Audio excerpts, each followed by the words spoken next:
Hello বন্ধুরা, আমি অনু update with অনু চ্যানেলে তোমাদের স্বাগত। আমি চলে এসেছি চিরসখা সিরিয়ালের আপডেট নিয়ে। চিরসখা সিরিয়ালে তো দেখা যাচ্ছে একদিকে কমলিনী তার যোগ্যতা অনুযায়ী অ্যাওয়ার্ড পেতে চলেছে।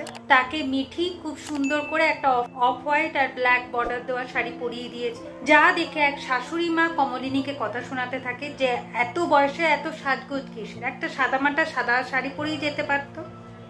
অন্যদিকে বুবলাই আসে। বুবলাই এসে তার মাকে বলে তার মায়ের বয়স নাকি 20-25 বছর কমে গেছে, এত সাজ কিসে, আর কি যোগ্যতাই বা অ্যাওয়ার্ড পাচ্ছে, একটা ফটো তুলেছে বলে এত কেউ অ্যাওয়ার্ড পায় না। এইভাবে তাকে ছোট করতে থাকে।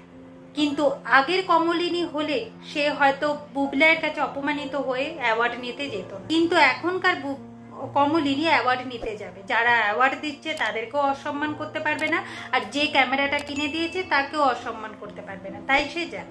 আর ভালো করে বুবলাইকে বুঝিয়ে দেয় যে মাকে এরকম করে ছোট করিস না, তোকে কিন্তু এই বাড়ির কেউ দেখতে পারে না। যদি তোর মাও তোকে না দেখতে পায়, তোর মাও যদি তোর থেকে দূরে চলে যায়, তোর কি হবে বুঝতে পারছিস? তাই এমন দিন যাতে না আসে সেটা খেয়াল রাখিস।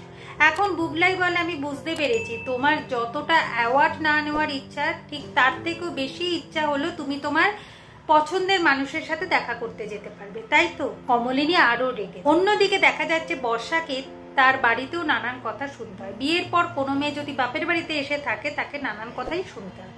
এখন তারা ভাবছে বর্ষাকে তারা রাখবে কিভাবে, সমাজে মুখ দেখাবে কিভাবে।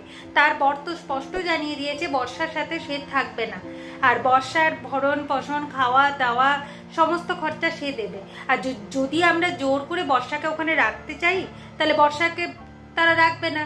আমরা আলাদা রাখার কথাও বলেছে তার টাকাও দিয়ে দেবে। তার কাছে সমস্ত প্রমাণ আছে, যে কোনো টাইমেই তারা কেস করতে পারে, আর কেসের জামাই বাবা জীবনই জিতে যাবে।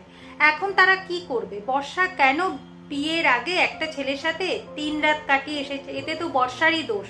এখন বর্ষা ভেবে দেখুক কি করবে। ওই বাড়িতে কিন্তু বর্ষার জায়গা নেই, আর এই বাড়িতে তার থাকার জন্য তাদেরকে নানান কথা শুনতে হবে, সেটাও তারা মেনে নিতে পারে। অন্যদিকে দেখা যাচ্ছে যে আমাদের স্বতন্ত্র বাবু কাজে গেছে, সেখানে গিয়ে তার হঠাৎ করে বুকে ব্যথা শুরু হয়। কিন্তু কেন না, 2-3 দিন হলো রান্নার মাসি আসছে, খুব বৃষ্টি হয়েছে সেই জন্য আসতে পারছে না।